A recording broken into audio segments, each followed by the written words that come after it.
오늘도 이 자리에 임재하셔서 우리에게 은혜 주시는 좋으신 하나님께 박수로 감사합니다.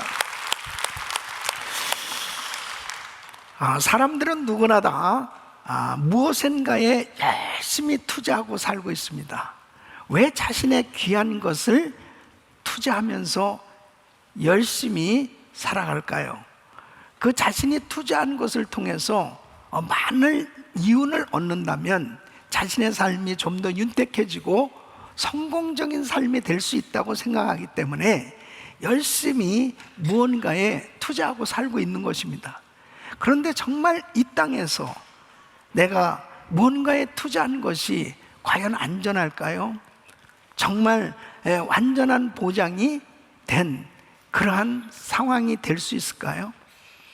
아마 오늘 이 자리에 함께 하신 우리 성도님들 가운데 연세 드신 분들은 그동안의 인생을 살면서 정말 많은 부분에 투자하는 그런 경험이 있을 겁니다. 그런데 저마다 그렇게 내가 투자했던 것이 만족스러운 그런 결과를 얻지는 못했을 거예요. 그렇게 하지 말았어야 되는데, 그때 잘못된 결정이어서 이런 일들이 한두 번은 그런 경험이 있을 거예요. 왜 그렇습니까? 이 땅에서의 어떤 투자라고 하는 것은 온전하지 못하기 때문입니다. 보장되지 않았기 때문입니다. 그래서 우리 예수님께서는 가장 안전하고 확실하게 보장된 곳에 투자하라고 말씀하시는 것입니다. 그것이 마태복음 6장 20절에 이렇게 말씀하십니다. 오직 너희를 위하여 보물을 하늘에 쌓아두라. 저기는 좀이나 동록에 해하지 못하며 도적이 구멍을 뚫지도 못하고 도적질도 못하느니라. 하나님의 나라에 투자하는 것, 하나님의 일을 위해서 투자하는 것이 가장 안전한 투자요, 이 보장된 가치 있는 투자라고 우리 예수님 말씀하시는 겁니다. 그래서 정말 하나님 앞에 하나님 나라를 위해서 투자한다는 것은 바로 하나님 앞에 잘 드린 삶을 의미하는 것이죠. 오늘 이 본문 말씀을 보면 하나님께서 하나님의 자녀들을 축복하실 때 드릴 수 있는 환경을 만들어주는 걸 보게 됩니다. 게네사렛 호숫가에서 예수님께서 말씀을 전하시게 되었습니다. 그때 사람들이 너무 많이 몰려왔습니다. 많은 배 가운데 베드로의 빈 배를, 베드로의 이 배를 빌려 타셨습니다. 그리고 그 베드로의 배를 강대상으로 사용하셔서 그 많은 무리들을 가르치셨습니다. 베드로는 사실 어떤 면에서 얼떨결에 주님 앞에 드린 건데 그의 일평생에 가장 잘 드렸던 그 사건이 바로 오늘 이 본문에 나오는 예수님께 말씀을 전하는데 쓰여질 수 있도록 자신의 배를 드린 것, 이것이 참으로 하나님 앞에 잘한 값진 투자였다라고 하는 사실이죠. 오늘 이 본문 말씀은 바로 가장 값진 투자를 할 수 있는 비결을 우리에게 가르쳐주고 있습니다. 바로 오늘 이 말씀을 통해서 저는 저와 우리 성도님들의 남은 생애가 정말 후회함이 없는, 그리고 하나님 앞에 가장 값진 드려진 투자가 이루어질 수 있는 이런 삶이 되기를 원해요.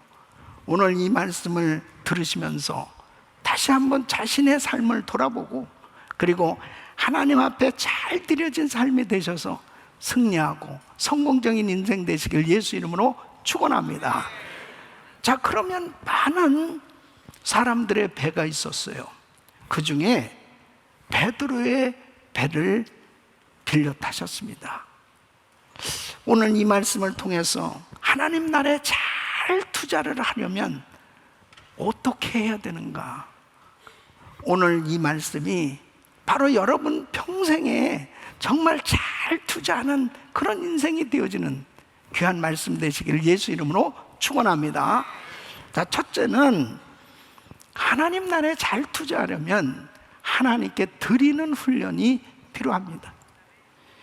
여러분, 하나님 앞에 드린다라고 하는 것은요, 하나님께서 하나님의 자녀들을 축복하시기 위해서 드릴 수 있는 환경을 만들어 주시는데, 이 드리는 훈련이 잘 되어야 하나님께서 드릴 수 있는 기회를 주실 때 순종이 될 수 있어요. 우리는 참, 인간은 이 이기심, 또 자신의 이 욕심, 인색한 마음, 이런 것들로 인해서 정말 하나님 앞에 이 드려지는 것이 쉽지 않습니다. 그러니까 하나님께서 복을 주셔야 되는데 이게 순종이 돼야 되거든요. 그래서 때로는 하나님의 자녀들을 축복하시기 위해서 이 드리는 훈련을 시키실 때가 있습니다. 그러니까 하나님께서 오늘 이 본문 말씀은 바로 이 베드로를 쓰시기로 작정하신 거죠. 그래서 이 드릴 수 있도록 이렇게 환경을 만들어 주시고 이 드리도록 인도해 주신 걸 보게 됩니다. 여러분, 받으려면 드려야 되는 것입니다. 그래서 하나님의 이 법칙이에요. 그 마가복음 10장 29절로 30절 말씀 보면 예수께서 가라사대 내가 진실로 너희에게 이르노니 나와 및 복음을 위하여 집이나 형제나 자매나 어미나 아비나 자식이나 전토를 벌인 자는 금세 있어 집과 형제와 자매와 모친과 자식과 전토를 몇 배나 받아요? 100배나. 몇 배나? 예, 크게 하는 사람은 그대로 이루어집니다. 몇 배나 받아요? 100배. 예, 핍박을 겸하여 받고 내세 영생을 받지 못할 자가 없느니라. 자, 그러면 사람들은 흔히 이렇게 생각합니다. 저와 자식과 가옥과 전토를 버리면, 이 버린다고 하는 단어가 굉장히 기분이 별로예요. 예. 그래서 뭘 버린다, 그러면 손해보는 것 같은 거예요. 그런데 사실은 저와 자식과 가옥과 전토를 무엇을 위해서? 복음과 주를 위해서 드려졌을 때 이게 바른 투자라니까요. 예. 저와 자식과 가옥과 전토를 바로 하나님의 나라를 위해서, 하나님의 나라에 바로 복음을 위해서 투자했을 때, 드려졌을 때 이 땅에서 100배나 받고 그랬습니다. 세상에 이런 이윤이 어디 있습니까? 예? 투자해가지고 100배의 수익을 얻는다면 이건 정말 대박이죠. 예. 그렇잖아요. 누가복음 18장 29절 30절 보면 내가 진실로 너희에게 이르노니 하나님의 나라를 위하여, 자, 하나님의 나라를 위해요, 집이나 아내나 형제나 부모나 자녀를 버린 자는, 예, 이것도 역시 하나님의 나라를 위해서 저와 자식과 가옥과 전토를 드려졌을 때에 금세 있어 몇 배를 받아요? 여러 배. 여러 배라고 하는 것은 이거는 계산이 안 되는 거예요. 예. 내세 영생을 받지 못할 자가 없느니라. 그러니까 가장 지혜로운 사람은 하나님의 나라를 위해서 자신의 것을 투자하는 거예요. 그런데 이것은 자꾸 드리는 훈련이 되어졌을 때 이게 가능한 거죠. 사랑하는 성도 여러분, 때로는 하나님께서 우리에게 드리라고 말씀하실 때가 있습니다. 그 드려진 것을 통해서 하나님 받으시는 거거든요. 그걸 통해서 축복하시는 거예요. 여러분은 정말 드리는 데 성공하시기를 축원합니다. 그래서 끊임없이 주님이 때로는 우리 가정을 사용하시기를 원하세요. 우리 자녀를 사용하시길 원하세요. 우리 사업장을 쓰시길 원하세요. 바로 나에게 정말 받은 은사를 사용하시길 원하세요. 그럴 때 쓰시기를 원하시는 이 드려짐의 훈련, 이것이 잘 되면 하나님께서 주시는 놀라운 그런 은혜 가운데 정말 하나님의 나라를 위해서, 복음을 위해서 드려지는 그런 투자를 잘할 수 있는 삶이 되는 겁니다. 하나님 앞에 드린다는 건 축복이에요. 그래서 때로는 하나님이 말씀하실 때 이 드리는 훈련을 우리에게 시키실 때가 있어요. 잘 드려진 그런 인생, 여러분 평생 부족함이 없는 그런 인생으로 하나님 축복해 준 줄로 믿습니다. 하나님이 축복하실 때 꼭 드리도록 하세요. 사렙다 과부는 정말 기근으로 인해서 이제 가루통에 가루 한 오큼, 그리고 기름통에 기름 조금 있어요. 이거 가지고 이제 자기 아들하고 둘이 딱 한 끼 먹으면 끝이에요. 그런데 하나님이 엘리야를 그 집에 보냈습니다.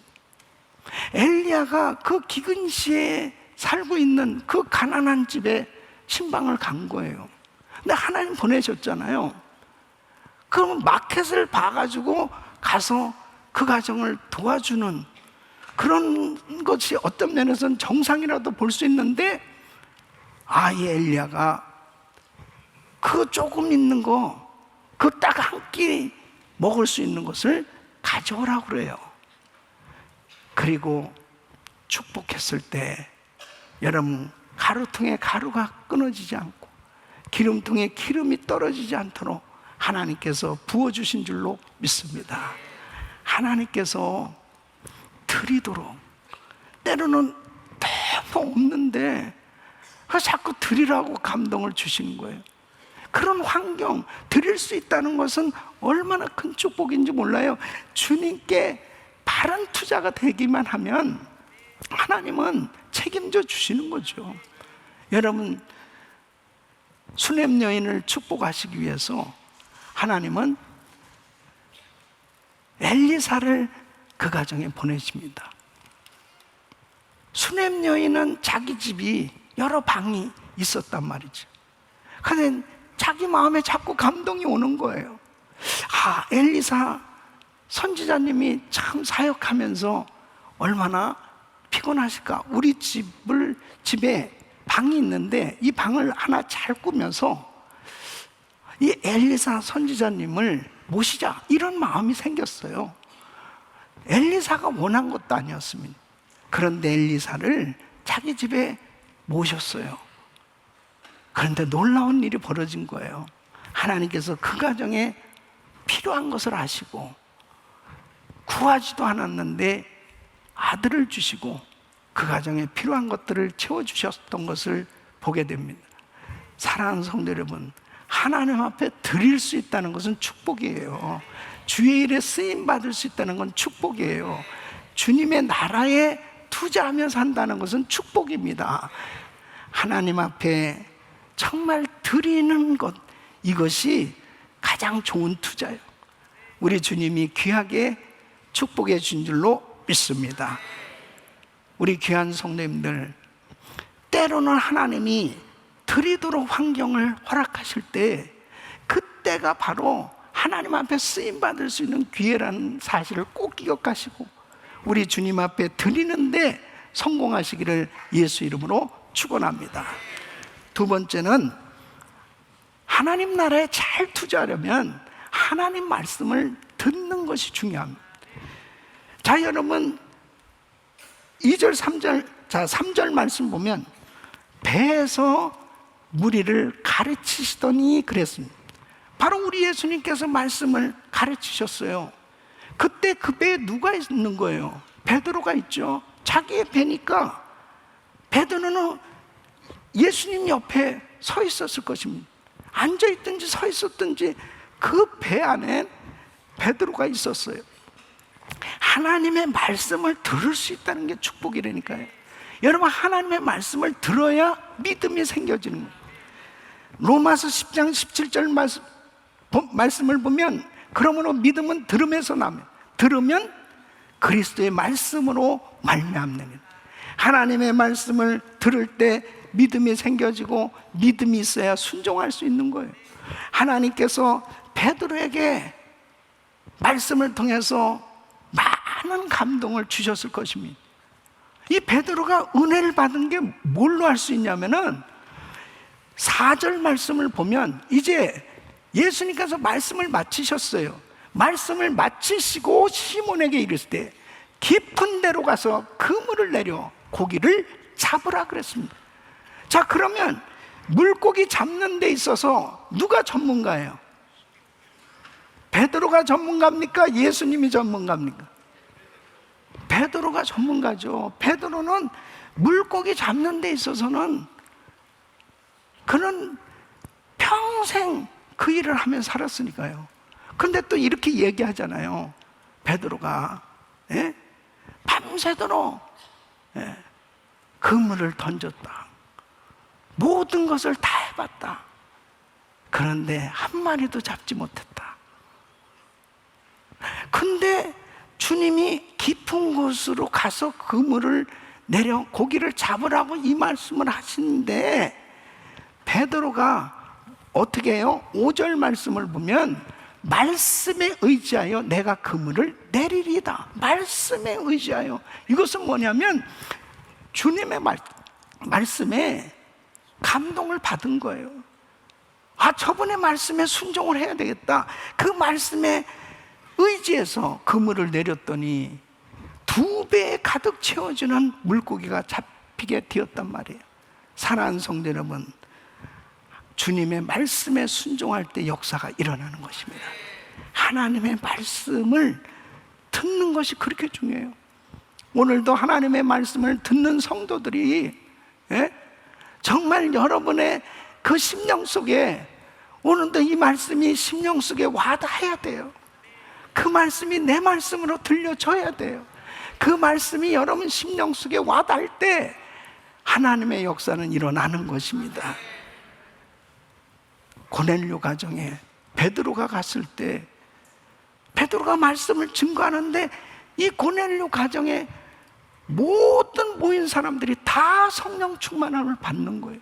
하나님의 말씀을 들을 때 성령이 임하는 거예요. 오늘도 말씀 듣는 우리 성도들에게 성령이 충만하게 임하시기를 예수 이름으로 축원합니다. 충만한 역사가 일어나기를 축원합니다. 요한복음 12장에 보면 죽은 나사로가 살아났잖아요. 여러분, 죽었다가 살아난 이 나사로 집안이 어떻겠습니까? 기쁨이 충만한 거죠.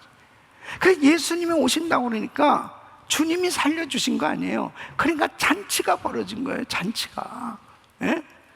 그 잔치가 벌어졌는데 그 잔치 가운데 마리아가 옥합을 깨서 주님에게 쏟아부어요. 마리아가 평생 잘한 일이 옥합 깨서 드린 거라니까요. 그리고 평생 복을 받게 됐어요. 그럴 수 있었던 게 뭔지 알아요? 누가복음 10장 39절에 보면 이 잔치하는 가운데 마르다는 열심히 음식을 만들고 있었습니다. 그런데 마리아는 어떤 모습이에요? 마리아라는 동생이 있어 주의 발 아래 앉아 그의 말씀을 듣더니 그랬습니다. 주님 발 아래 앉아서 주님의 입만 쳐다보면서 말씀을 듣고 있는 마리아.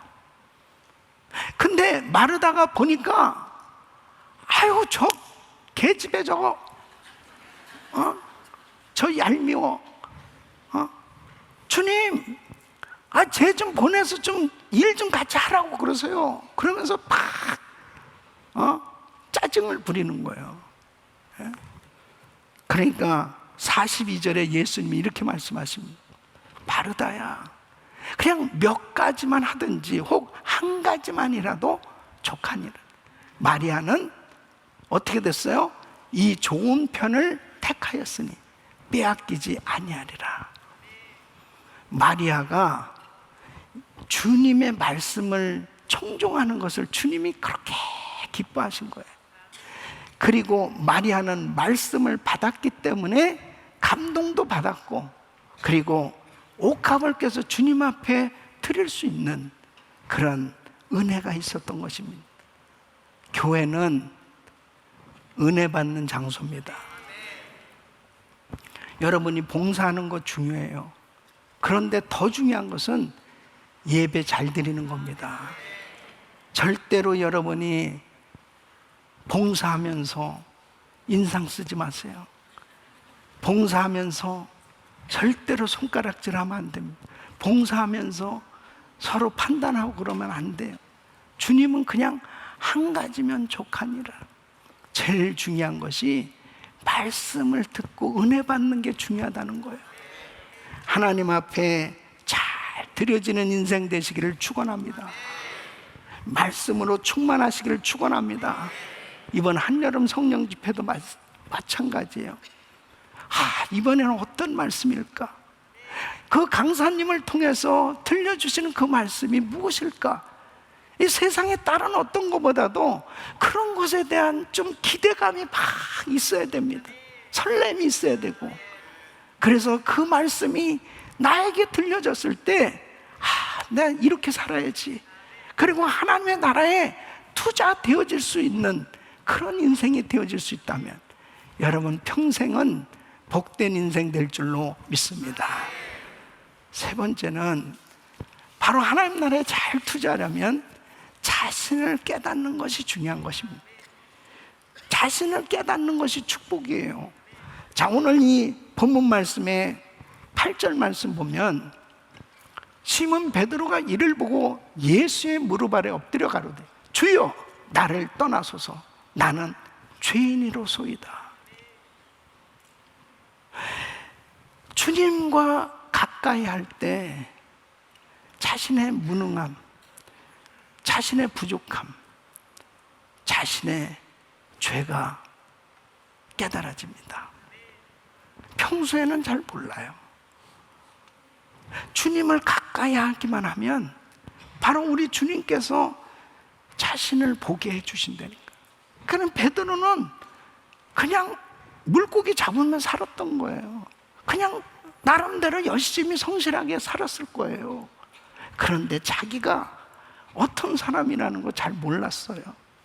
그런데 알고 보니까 자기는 너무나 무능한 사람, 그리고 죄 많은 죄인이라는 사실을 발견하게 되고 주님 앞에 엎드리게 됩니다. 여러분, 저도 마찬가지예요.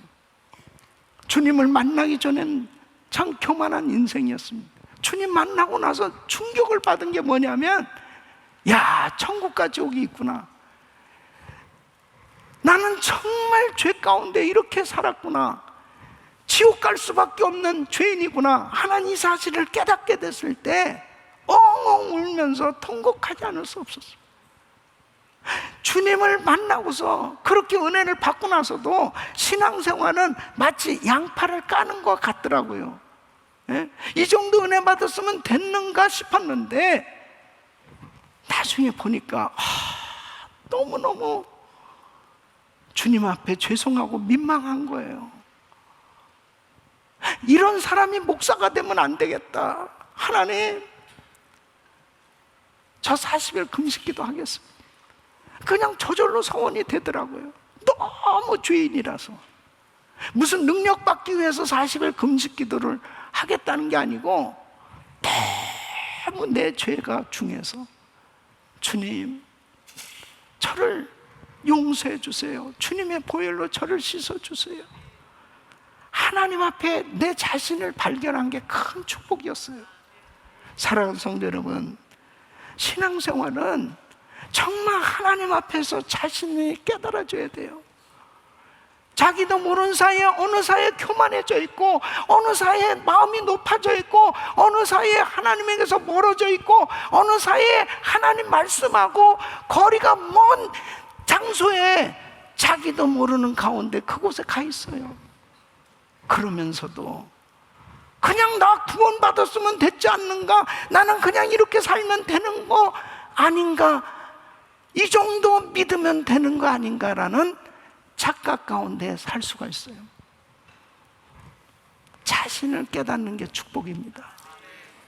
하나님 앞에 이 베드로는 주님 앞에 배를 빌려드리고 가장 큰 축복을 받은 것이 바로 자기가 죄인이란 사실이 깨달아질 수 있도록 자신을 깨달은 게 이게 큰 복이에요. 사랑하는 성도 여러분, 정말 여러분은 어디에 투자를 하고 살고 있습니까? 여러분의 신앙은 어떻습니까? 하나님 앞에 여러분들 자신이 정말 온전히 드려질 수 있는, 자기를 발견할 수 있는 귀한 시간 되시길 예수 이름으로 축원합니다. 네 번째는 바로 하나님 나라에 잘 투자하려 사명자로 헌신하는 것이 축복이다 하는 것입니다. 베드로를 우리 예수님이 부르십니다. 10절로 11절에 이렇게 말씀하십니다. 예수께서 시몬에게 일러 가라사대 때 무서워 말라. 이제 후로는 내가 사람을 취하리라 하시니, 저희가 베드로를 육지에 대고 모든 것을 버려두고 예수를 쫓으니 내가 사람을 취하리라. 사람을 낚는 어부가 되리라. 바로 사람의 영혼을 구하는 일보다 더 중요한 일이 어디 있겠어요? 베드로를 이제 주님께서 부르시는 거예요. 사명자 되게 하시려고 주님께서 이 베드로의 빈배를 빌려 쓰시고, 그리고 베드로를 부르시는 장면입니다. 사랑하는 성도 여러분, 우리 한 사람 한 사람은 복음을 전하는 사명자들인 줄로 믿습니다. 너희는 가서 모든 족속으로 제자를 삼아. 이것은 어떤 특정한 목사에게만 준, 선교사에게만 준 그런 명령이 아니에요. 예수 그리스도를 믿는 우리 모두는 다 사명자들이에요. 복음을 위해서 부름을 받은 사람들입니다. 하나님께서 그 주와 및 복음을 위해서 바로 우리 가정을 쓰시겠다면, 우리 자녀를 쓰시겠다면, 우리 사업장을 쓰시겠다면, 우리 교회를 쓰시겠다면 바로 하나님 앞에 순종해서 드려질 수 있는 것이 축복입니다. 하나님이 그렇게 쓰시기를 원하셨는데 사람들은 자기네 육신의 생각을 하면 그게 순종이 안 되는 거예요. 가정교회 목자님들, 그룹장님들, 부서장님들, 하나님이 여러분을 좀 쓰시겠다는데, 예? 하나님이 여러분을 쓰시는 것 그 자체가 얼마나 하나님 앞에 영광이고, 그리고 가장 값진 투자인데, 하나님 앞에 나를 사명자 되게 하시려고 때로 나를 부르실 때 기쁨으로 순종할 수 있기를 바랍니다. 그게 가장 안전한 투자, 그리고 영원한 것이 보장된 투자인 것을 꼭 기억하시고 하나님께 온전히 드려질 수 있기를 예수 이름으로 축원합니다. 저도 제 인생에 가장 잘한 것은 하나님이 부르셨을 때 우리 주님 앞에 그때 당시는 이해가 되지 않았지만 하나님의 부르심에 순종해서 사명자가 된 것이 얼마나 가장 멋진 하나님 나라의 투자가 되었는지 깨닫고 있습니다. 사랑하는 성도 여러분, 여러분의 남은 생애가 얼마가 될지 모르지만 여러분들은 지금 어디에 투자를 하고 있습니까? 하나님의 나라를 위해서, 복음을 위해서, 선교를 위해서 하나님 앞에 드려지는 가장 값진 투자가 되는 인생이 되시기를 예수 이름으로 축원합니다.